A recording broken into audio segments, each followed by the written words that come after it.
The Galactic Council chamber was massive and filled with creatures from 1,000 different worlds.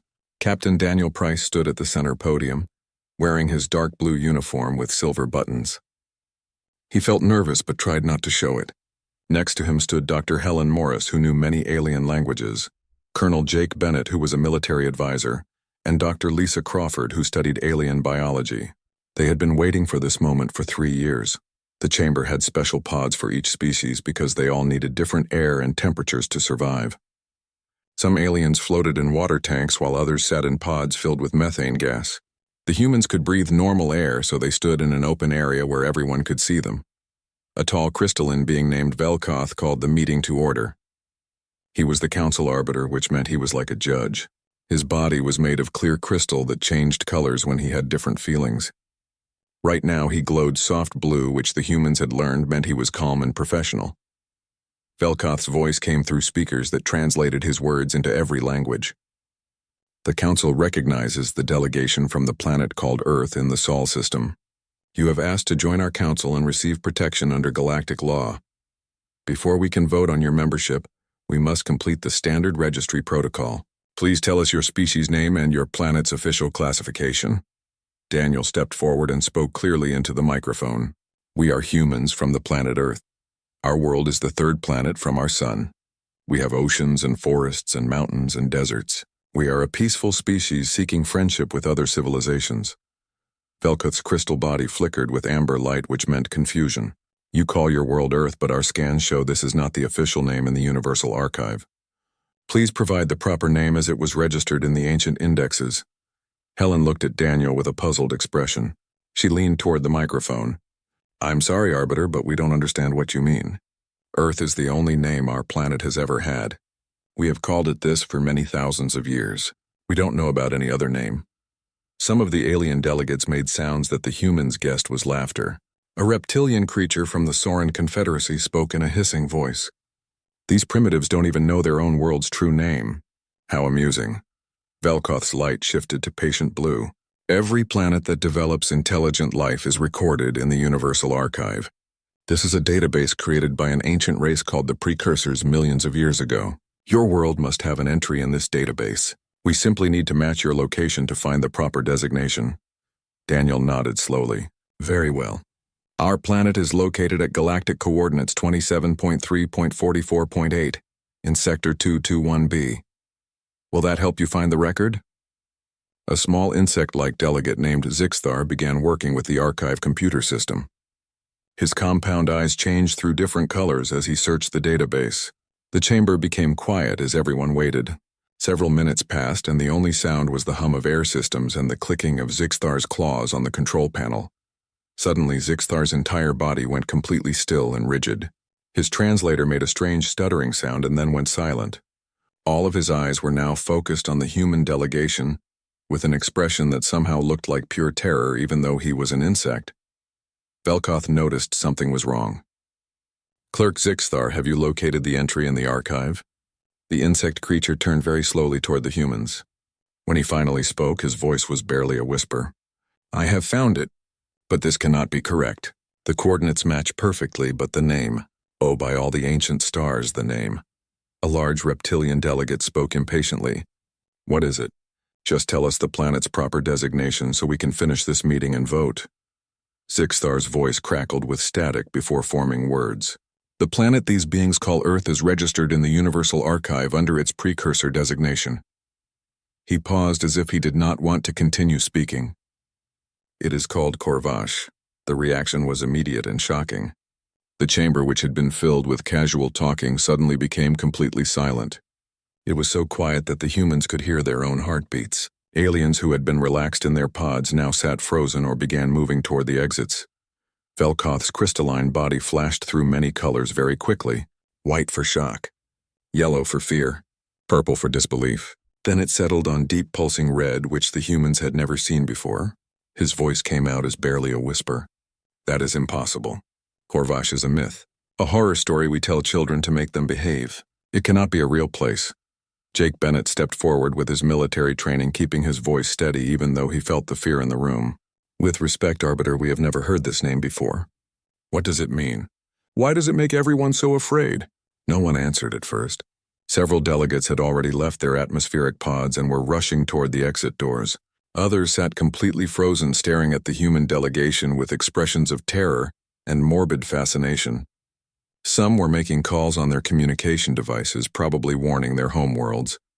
Finally, an elderly bird-like delegate from the feathered conclave spoke. Her voice was trembling and weak. In the ancient language of the precursors, the word Korvash translates to your language as the crucible of predators. More literally, it means where death learns to hunt. Lisa Crawford felt ice in her veins. I don't understand. Our planet has dangerous animals, yes, but many worlds have predators. Why would this name be so terrifying to all of you? Velkoth had recovered some of his composure, though his crystal body still pulsed with warning colors. You misunderstand, Dr. Crawford. The name does not refer to the predators that live on your world. It refers to your world itself as a forge, a place designed by the precursors to create the most lethal and adaptable apex predators the galaxy has ever known. Helen's mind was racing, trying to understand. Are you saying the precursors deliberately engineered Earth to produce dangerous species? That our world was designed as some kind of experiment? Another delegate spoke up. This one was a blob of transparent gel that quivered as it talked. Not just dangerous. According to the ancient legends, Korvash was sealed and forbidden. It was marked with warnings in every language the precursors knew. It was meant to remain untouched until the end of time itself. And you are telling us that intelligent life evolved there? That you came from that nightmare world? Daniel felt pressure building in his chest as he began to understand the magnitude of what they had just discovered. Members of the Council, I think we need to have a serious conversation about what these ancient warnings actually mean and why they were placed around our world. But as he spoke, he noticed something that frightened him more than any alien horror story. The council members were not looking at the human delegation with hatred or anger. They were looking at them the way a rabbit looks at a wolf, the way prey looks at a predator that has just entered the room. For the first time since arriving at the council station, Daniel Price understood that humanity was not here seeking membership as equals. They had just announced their presence to a galaxy that had spent millions of years hoping Earth's inhabitants would never wake up and never reach the stars. 3 hours passed before the Galactic Council called another emergency meeting. During that time, nearly 1/4 of the delegates had completely left the station and returned to their ships. The humans stayed in their assigned quarters under heavy guard. Colonel Bennett noticed that the guards seemed to be protecting the station from the humans, rather than protecting the humans from anyone else.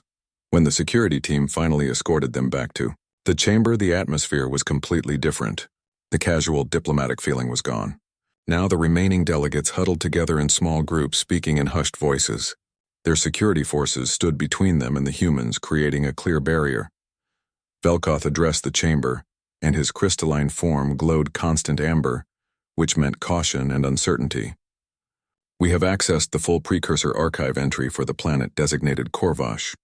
What we discovered is unprecedented in galactic history. Council historian Thalrix will present the findings to everyone. An ancient floating entity drifted to the center of the chamber. It looked like dozens of glowing balls connected by threads of light. When it spoke, the voice seemed to come from everywhere at once and sounded incredibly old and tired.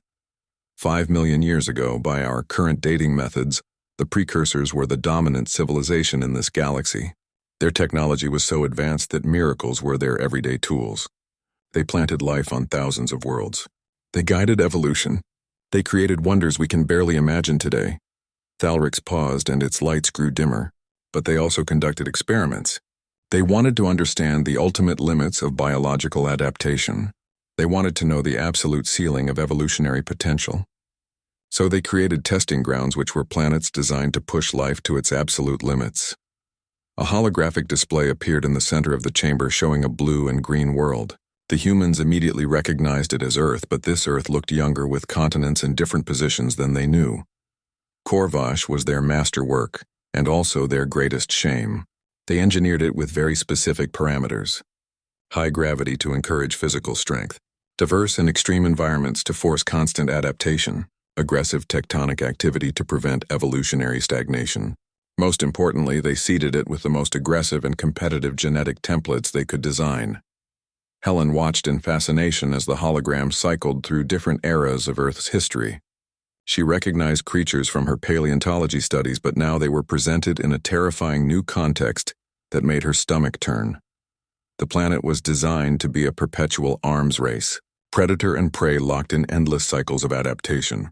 Every advantage would be met with a counter-advantage. Every defense would create more lethal offense. The precursors introduced mass extinction events periodically to reset the board and force life to adapt to entirely new conditions. Jake leaned close to Daniel and whispered very quietly, "They're talking about the dinosaurs and the ice ages. They're saying it was all deliberate and planned. The result was a planet where life became almost impossibly resilient and aggressive. Species that would be apex predators on any other world were merely prey on Corvash. The fossil record shows creatures so lethal that they could have threatened entire galactic ecosystems if they had ever left their world." Lisa felt compelled to speak up. "But those creatures are extinct now. Earth's megafauna and our massive predators are mostly gone. Humans emerged after those eras ended." The historian's lights pulsed in what might have been bitter amusement. "Dr. Crawford, they did not go extinct. They were replaced by something far more dangerous." Another hologram appeared, showing the evolution of primates and the development of early humans and their spread across the continents. The precursors programmed one final parameter into Corvash. The planet was designed to eventually produce a species that combined the lethality of Corvash with true intelligence. A species that could use tools and develop technology and potentially take their world's violence to the stars. The chamber erupted in frightened chatter and worried voices. Velkoth had to pulse a harsh red light to restore order and make everyone quiet again. When the precursors realized what they had created, they were horrified. Their experiments on other worlds had produced interesting results, but Corvash had succeeded beyond their darkest imaginings. So they did something they had never done before. They declared the planet absolutely forbidden. They planted warning beacons throughout the system. They wrote warnings in every precursor language that Corvash was never to be contacted and never to be disturbed. They hoped that whatever eventually evolved there would destroy itself before developing space travel, or would remain contained on its world until the species died out naturally. Daniel felt anger rising hot in his chest. "So we are what exactly? Some kind of galactic mistake? A science experiment that went wrong and should have been destroyed? You are the most successful species the precursors ever created." "That is precisely what terrifies us," Thalrix replied in a flat, emotionless voice. The warning text specifically mentioned several traits that would mark the apex species of Corvash. Persistence hunting, which is the ability to chase prey until it dies from exhaustion. Throw hunting, which is ranged weapon use unmatched in nature. Social cooperation at a level that allows small groups to kill creatures many times their size. And most chilling, the ability to domesticate other predators and turn them into allies. Helen's mind immediately thought of her dog, waiting for her back on Earth. She thought of cats that purred in human laps and horses that humans rode into battle. How many species in the galaxy had convinced other carnivores to not only tolerate their presence, but to actually love them? But here is what truly frightens us most. The precursor texts end with a specific warning and prediction. They said that if the species of Corvash ever developed space travel, they would be recognized by one final trait. They would consider hostile environments not as barriers but as challenges to overcome. They would poison themselves recreationally to relax. They would deliberately seek out danger for entertainment. They would bond with creatures that could easily kill them. They would compete against each other in contests that could cause serious injury or death, not for resources, but for abstract concepts like pride and glory. The historian turned its full attention to the human delegation. "Captain Price, I have one question before we continue. Do humans engage in what you call extreme sports? Do you voluntarily jump from great heights for fun? Do you deliberately consume substances you know are harmful because you enjoy the sensation? Do you keep as pets and companions creatures that possess the biological capacity to kill you?" Daniel opened his mouth and then closed it again. He thought about his brother who went skydiving every single weekend. He thought about his own taste for whiskey and spicy food. He thought about his sister who owned 3 large dogs that could easily overpower her, but instead they protected her children like guardians. "Yes, we do all of those things," Daniel said quietly. The chamber became silent again. Velkoth spoke and his voice was barely above a whisper. "Then there is no doubt remaining. You are the children of Corvash. The galaxy has spent 5 million years hoping you would never come, And now you are here standing before us asking to join our civilization. Jake stepped forward with his military bearing straight and proud despite the fear around them. With respect, Arbiter, we did not ask to be created as super predators. We have built civilizations and created art and developed philosophy and science. Yes, we have also fought wars and done terrible things, but we have been trying to be better. We came here in peace, seeking friendship and cooperation.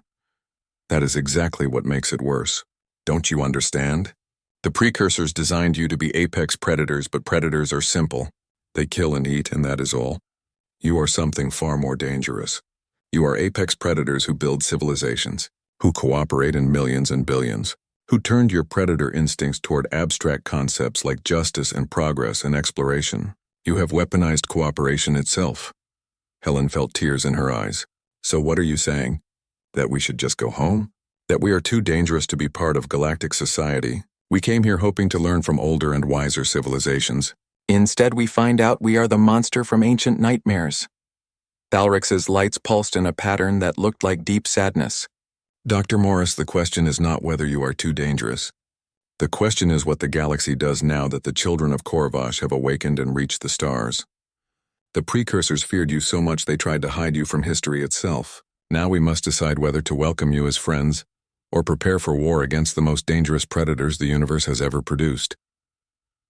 Daniel looked at his team and saw the hurt and confusion in their eyes. They had come as humble applicants hoping to join something greater than themselves. Instead, they had learned they were the descendants of a 5-million-year-old nightmare made flesh and blood. The council remained in emergency session through the entire night cycle, but many delegates refused to enter the same chamber as the humans. Instead, they watched through holographic projections from their secured vessels, where they felt safe and ready to flee at any moment. Velkoth had proposed a compromise before any vote on humanity's status. The council would hear testimony from those few species who had actually encountered humans before Earth's official first contact. There had been incidents, it turned out. Small encounters and accidental meetings in neutral space, events that had been dismissed as unimportant at the time, but now took on new and terrifying meaning. The first witness was a trader named Kix who had forearms and fur covering his body. He was from the Volari merchant guilds. He approached the testimony platform very reluctantly and kept casting nervous glances at the human delegation. I encountered a human vessel approximately 2 cycles ago.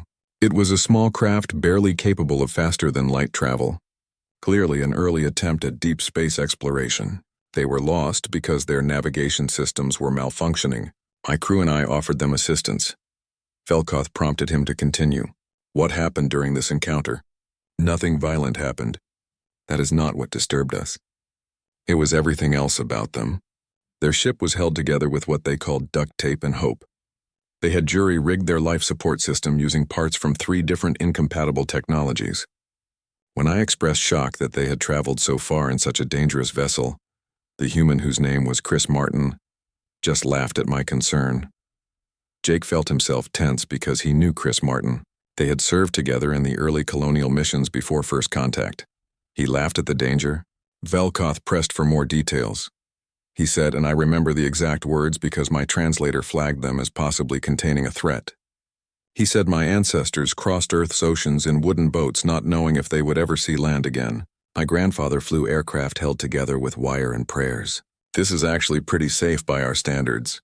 Kix's fur rippled with residual fear at the memory. I looked into their databases later to research these ancestors he mentioned. Do you know what humans consider to be acceptable risk? The trader pulled up a holographic display showing various human vehicles and vessels throughout their history. They built machines that killed their pilots regularly and considered it acceptable losses. They willingly strapped themselves to controlled explosions just for the chance to visit their own moon. They explored environments that could kill them in mere seconds. Underwater depths, toxic atmospheres, the vacuum of space itself. They did this because they were curious. A delegate from the back interjected. Lots of species explore dangerous places for science.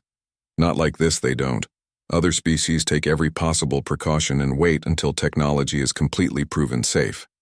Humans test safety by trying things and seeing who survives. They call the dead ones pioneers and heroes. Then more humans volunteer to try the same dangerous things. They do not avoid risk. They compete to see who can take the biggest risks and survive to tell about it. The chamber absorbed this information in very uncomfortable silence. Lisa wanted to argue and defend humanity's exploratory spirit, but the traitor's words were not actually wrong. How many astronauts had died testing the limits of space programs? How many had volunteered to replace them immediately after? The next witness was even more disturbing to hear. Commander Zilrath of the patrol fleet was a serpentine being with scales that shifted through anxious color patterns as she approached and began to speak. 6 months ago, my patrol encountered what we thought was a distress beacon in Sector 88. We found a human research station on a moon that was supposed to be completely uninhabited. The moon orbited a gas giant with extremely intense radiation fields. The station's protective shields were barely functional and failing. Thalrix asked the obvious question. What were they researching on such a dangerous moon? The radiation itself. They were deliberately exposing themselves to dangerous radiation levels to study its effects on human biology and cellular structure. When I demanded they evacuate immediately for their own safety, the lead researcher, who was a woman named Dr. Karen Phillips, refused my order. She said, and again I have the exact recording, she said we did not come out here to play it safe. We came to push boundaries and test limits. If we only studied things that were comfortable, we would still be hiding in caves back on Earth. The commander's scales rippled through shades of purple and green, showing her continued distress. I had to threaten to arrest them and seize their station to get them to leave. And as they were packing their equipment, one of them actually asked if we knew of any more dangerous places they could set up their next laboratory. They were shopping for hostile environments the way normal species shop for comfortable vacation spots. Helen closed her eyes because she knew about those radiation research stations. They had produced breakthrough discoveries in medicine and physics that saved lives. But presented this way to species who valued safety and caution above all else, it sounded like complete madness. The testimonies continued one after another, and each one painted a picture of humanity that Daniel barely recognized but could not possibly deny. A medical officer described treating a human patient who had somehow survived exposure to vacuum for over a minute, something that should have been instantly fatal but which the human recovered from in just a few days. While joking about the experience, a xenopsychologist spoke about studying human entertainment and being horrified to discover that humans created fictional scenarios specifically designed to trigger fear responses in themselves purely for enjoyment. They call them horror movies. They actually pay money to be frightened. They considered terror to be recreational entertainment. An anthropologist testified about human persistence hunting and showed footage of humans chasing prey animals for hours and sometimes even days until the animal finally collapsed from complete exhaustion. No other predator in the known galaxy hunts this way because it requires something unique to Corvash evolution. The ability to keep going when every biological instinct screams to stop. Humans call it determination. The prey animals would call it inevitable death. But it was the final witness who truly shook the entire council to its core. Captain Drivik of the Korthan Defense Fleet was from a species known throughout the galaxy as one of the very few races that could be considered truly militarily formidable and dangerous. 3 weeks ago, we encountered a human military vessel in disputed space, a destroyer-class ship they called the Hampton. We outmassed them 3-1. We had superior weapons and shields. We ordered them to withdraw from the territory immediately. Velkoth leaned forward. Did they withdraw as ordered? They refused our direct order. Their commander, who was a man named Captain George Hayes, told us that the space was under human patrol by treaty and they would not abandon their post under any circumstances. Drevik's mandibles clicked slowly, which was a sign of deep respect among his warrior people.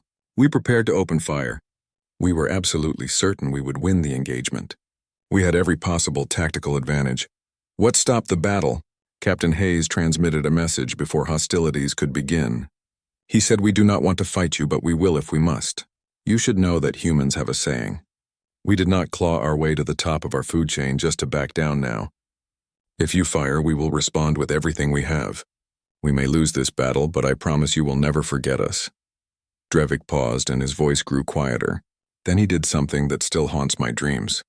He sent us complete access to human military history.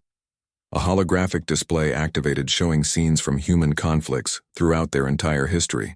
Ancient battles with swords and spears, Wars fought with rifles in muddy trenches, aerial combat between primitive aircraft, naval warfare on vast oceans, nuclear weapons capable of destroying entire cities in seconds, conflicts that spanned continents and killed millions upon millions. Look at this specific example. This battle humans call Thermopylae. 300 humans held a mountain pass against an army of over 100,000 enemies. They knew with certainty they would die. They went anyway and fought to the last man. This siege they call Stalingrad. Millions died fighting in a single city, and neither side would yield even one street. This is human history. Not occasional conflicts, but continuous warfare spanning their entire recorded civilization. They have been fighting each other for thousands of years, developing tactics and strategies through countless battles.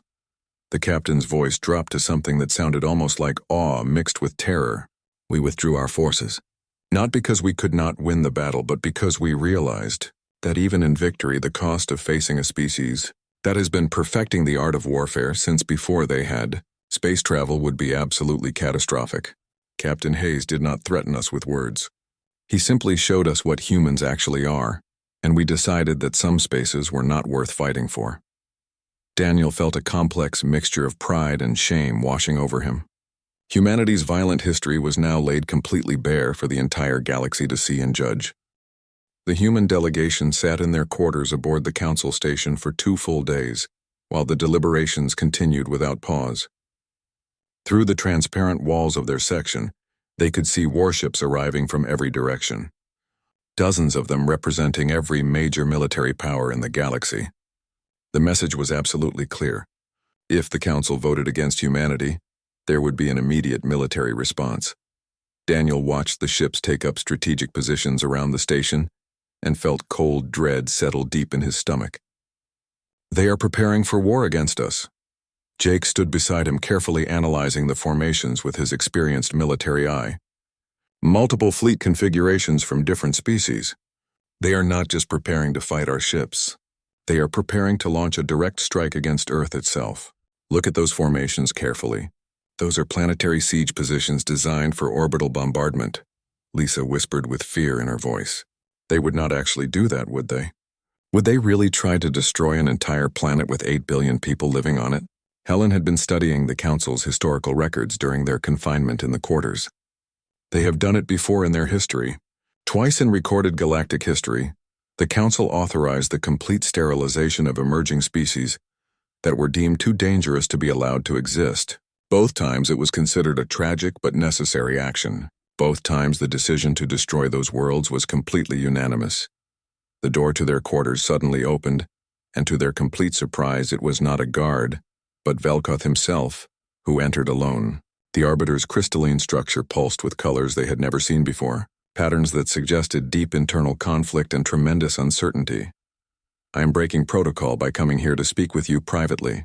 The deliberations are still ongoing, but I felt you deserved to understand what is truly being discussed in that chamber right now. Daniel asked the question bluntly, without hesitation. Are they voting on whether to destroy Earth and kill all of us? It is being actively proposed by several powerful delegations. They argue that the precursors sealed Korvash for a very good reason, that awakening your species was the one thing they feared most in the entire universe, that the merciful action would be to end the threat permanently, before you can spread beyond your home system and become unstoppable. The words hung in the air like a death sentence over all of them. Jake's fists clenched tight, but years of strict military discipline kept him standing still and controlled. And what do you personally think, Arbiter? What is your position? Velkoth's colors shifted to a deep contemplative violet. I think I am absolutely terrified of your species and what you represent. All of us in the Council are terrified. But I also think that fear is a very poor basis for committing genocide against billions of innocent people. He moved closer to the window and gestured at the assembled warships outside. Do you know what scares me even more than your potential for violence and destruction? Your potential for alliance and friendship. Helen looked confused. I do not understand what you mean by that. In the 2 days you have been confined here, I have been personally reviewing every scrap of data and information we have collected on human civilization. Not your weapons or your wars, but your cultures and your art and your philosophies and your values. Velkoth's structure pulsed with something that looked like genuine wonder. You have a concept you call human rights. The idea that every individual of your species deserves dignity and protection and freedom, simply by virtue of existing as a human being. Do you realize how absolutely radical and revolutionary that concept is to us? Lisa protested. It is just basic ethics and morality. No, Dr. Crawford, it is not basic at all. It is revolutionary and unprecedented. Most species in the galaxy extend full rights and protections only to their own genetic line or their own nation, or their own planet. They barely tolerate others who are different. But humans fought massive wars over the idea that all humans everywhere deserve freedom and dignity. You created international bodies and organizations to protect people you would never meet and who lived on different continents. You extended your circle of moral concern to include your entire species regardless of differences. The Arbiter turned to face them directly with full attention, and then you did something even more remarkable. You extended it even further beyond your own species. You made it illegal to abuse animals unnecessarily. You protected endangered species at great cost to yourselves. You created national parks to preserve wilderness areas. You grieved the extinction of creatures that never even knew you existed and could not thank you. His colors shifted to an amazed gold. You are apex predators who mourn your prey. You are the galaxy's most successful hunters who deliberately preserve ecosystems. That is not supposed to be biologically possible, Daniel asked cautiously. Are you saying you're going to vote in favor of accepting us? I am saying I am going to argue for something the Council has never done before in its entire history. A probationary membership with very strict conditions, limited contact and heavily monitored integration with the understanding that if humanity proves to be the existential threat we fear, then the consequences will be immediate and severe. But I am also going to argue that if we destroy you now, we are not actually protecting the galaxy from danger. We are eliminating the one species that might actually have evolved beyond Korvash's original design and become something better. Before Daniel could formulate a response, an alarm suddenly blared loudly through the entire station. Velkoth's structure flashed bright alarm red. What is happening?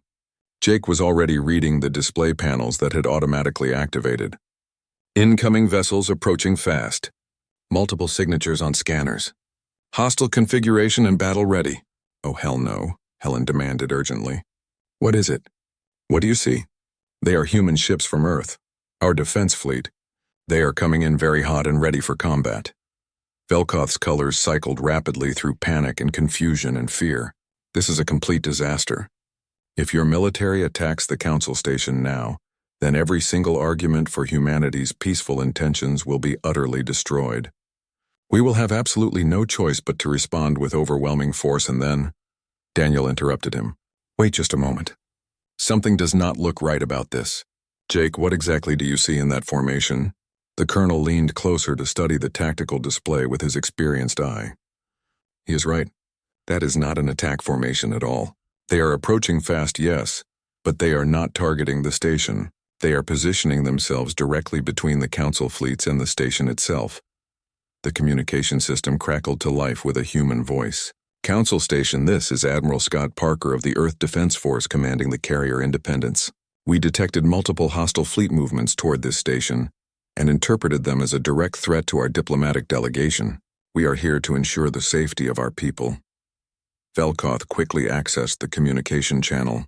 Admiral Parker, this is Council Arbiter Velkoth speaking. There is no immediate threat to your delegation at this time. The fleet presence around the station is precautionary in nature.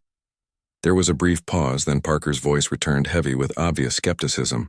Arbiter, with all due respect, we currently have 18 different battle groups surrounding your station in what our analysts identify as siege formation. Those are not precautionary positions. Now I am going to position my fleet between you and those battle groups, and we are going to make absolutely certain nothing happens to Captain Price and his team. Are we completely clear on this? Daniel felt ice run through his veins. The Earth fleet was outnumbered at least 50-1 by conservative estimate. Admiral Parker had to know they could not possibly win an actual fight.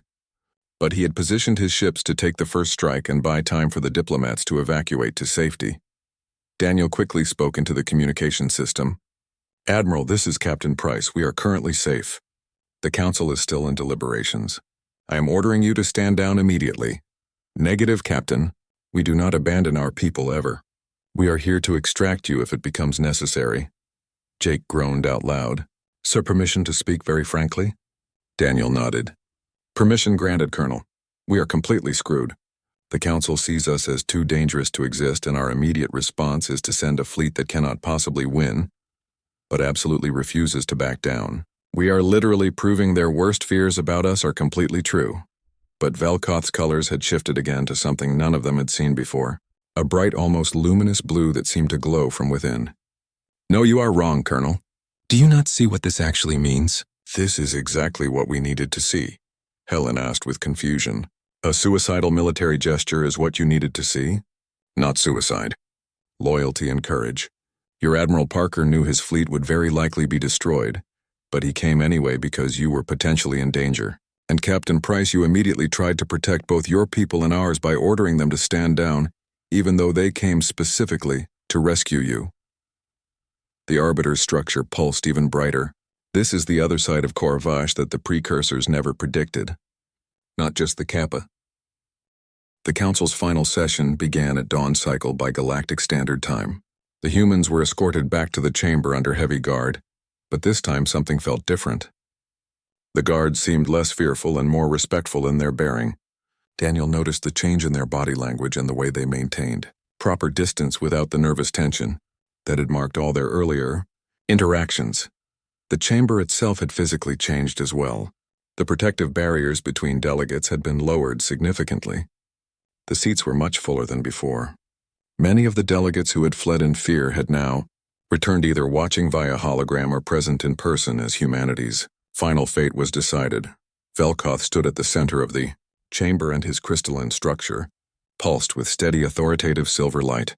This council has deliberated for 3 full days. We have heard testimony from multiple witnesses. We have reviewed extensive evidence. We have witnessed events that challenged our deepest assumptions about the species standing before us. The time has come for a final decision. Before anyone could speak, a voice interrupted the proceedings. It was Thalrix, the ancient historian. "Before we proceed to vote, I have one more critical piece of information to present to this council. Something I discovered in the deepest archives, sealed with the highest encryption the precursors possessed." The entire chamber fell into shocked silence. Even Velkoth looked genuinely surprised by this development. "Historian, if this information was sealed by the precursors themselves, then how did you access it?" The encryption was specifically keyed to activate automatically if the species of Corvash ever achieved space travel capability and made contact with the greater galactic civilization. It triggered the moment Captain Price first entered this chamber. It has taken me 3 full days to completely decrypt it, but what I found changes absolutely everything we thought we knew. A massive holographic display suddenly activated in the center of the chamber. It showed not star charts or images, but text written in a script so incredibly old that only the most advanced translation systems could parse its meaning. Thalrix began to read the words aloud. "This is the final testament of researcher Korval, who was chief architect of the Corvash project. I'm recording this message in the final days before our civilization's complete collapse. If you're reading this, then the species we created has survived and evolved and reached the stars. I can only imagine the fear you must feel, knowing what we originally intended to create." Helen leaned forward, completely transfixed. This was an actual message from the precursors themselves, hidden for 5 million years, waiting for this exact moment. "We designed Corvash as an experiment in evolutionary extremes. We created a world of unparalleled danger to forge the ultimate survivors. But in our tremendous arrogance, we made critical assumptions. We believed that increased aggression would create simple, efficient killers. We were completely wrong about everything." The hologram shifted to show complex genetic models and evolutionary projections. What we discovered far too late was that the extreme pressures of Corvash did not just create physical adaptations. They created something far more sophisticated than we ever imagined. To survive on that world, life had to develop cooperation and empathy, and the ability to form complex social bonds. Predators had to learn to hunt in coordinated packs requiring communication and trust. Prey had to develop intricate social structures to protect each other. The intelligence we inadvertently bred into the Corvash species was not just tactical, it was deeply and profoundly social. Jake felt his breath catch in his chest. The precursors had completely misunderstood their own creation. When we finally realized what we had actually done, we were indeed horrified, but not for the reasons you might think. We feared the Corvash species not because they would be monsters, but because they would be better than us. They would possess our capacity for intelligence and technology combined with a depth of emotional connection and social cooperation that we in our ancient arrogance had lost millions of years ago. The text paused as if the ancient researcher had struggled deeply with what to write next. We sealed Corvash not to protect the galaxy from a threat, but to protect our legacy from being superseded by something greater. We could not bear the thought that our greatest creation would surpass us in every meaningful way, so we hid them away and told ourselves it was for everyone's safety. But the truth is much simpler and far more shameful. We were jealous of what they would become. The chamber erupted in shocked murmurs and confused voices. Velkoth himself seemed utterly stunned, and his crystalline structure flashed through dozens of colors in rapid succession, showing his inner turmoil. If you are reading this message, then you have met the children of Corvash. You have likely witnessed their capacity for violence and felt deep fear, but I beg you to look much deeper than surface appearances. Observe carefully how they treat each other. Watch how they form bonds across differences. See how they extend compassion even to species completely unlike themselves. These are not the simple monsters we feared, but something far more remarkable. A species that experienced the absolute worst that evolution could inflict, and emerged with their capacity for love and compassion intact. The ancient historian's voice dropped to barely a whisper. Our civilization is dying. The very arrogance that led us to create Corvash has destroyed us from within. We grew too proud and too isolated and too certain of our own superiority. In our final days, we finally understood what we had created on that distant world. Not our greatest weapon, but our greatest hope. If the children of Corvash survive and reach the stars, do not fear them. Learn from them. They will show you what we forgot. That strength without compassion is empty. That intelligence without empathy is hollow. That survival means nothing without the bonds that make life worth living. The message ended with a final devastating line that struck everyone present. To the children of Corvash, we have this to say. We created you to be strong, but you made yourselves kind. We tried to forge monsters, but you chose to be more. We sealed you away in shame, but you deserved only our pride. We were your creators, but we were never worthy of you. May you bring to the galaxy what we could not. Hope. Complete silence filled the chamber. Absolute profound silence. Daniel felt tears streaming down his face, and he did not bother to hide them. Beside him, Helen was openly sobbing with emotion. Jake stood at rigid military attention, but his eyes were clearly wet. Lisa held her hand over her mouth, completely overwhelmed. Slowly, Thalrix drifted directly toward the human delegation. The ancient historian's lights pulsed with warm golden tones. The precursors were wrong about you. They created you to be predators, but you became guardians. They tried to make you monsters, but you made yourselves heroes. Captain Price and Dr. Morris and Colonel Bennett and Dr. Crawford, on behalf of all those who feared you, I apologize. We judged you by your origin instead of your actions. Velkoth's structure blazed with brilliant, joyous blue light. I call for an immediate vote on humanity's petition for membership in the Galactic Council. All in favor of granting full membership status to the species of Earth. Daniel interrupted quickly. Wait, please. Before you vote, there is something we need to say first. He stepped forward with his entire team beside him. We came here hoping to join something greater than ourselves. We thought we were just another species, maybe a bit rough, but seeking guidance from wiser older civilizations. Instead, we learned we carry the legacy of a 5-million-year-old experiment. That our homeworld has a name that strikes fear into galactic hearts. That we are the nightmare from ancient stories. Daniel paused to gather his racing thoughts. And you know what? That is absolutely terrifying. Not because we fear you, but because we fear ourselves. We know what we are capable of. We know our violent history. We have fought wars and caused extinctions and nearly destroyed our own world multiple times. We came here hoping you could teach us how to be better. Helen stepped forward, but that precursor message changes everything. We are not asking you to fix us or save us from ourselves. We are asking if we can walk this path together. You have wisdom we lack, but maybe we have something you need too.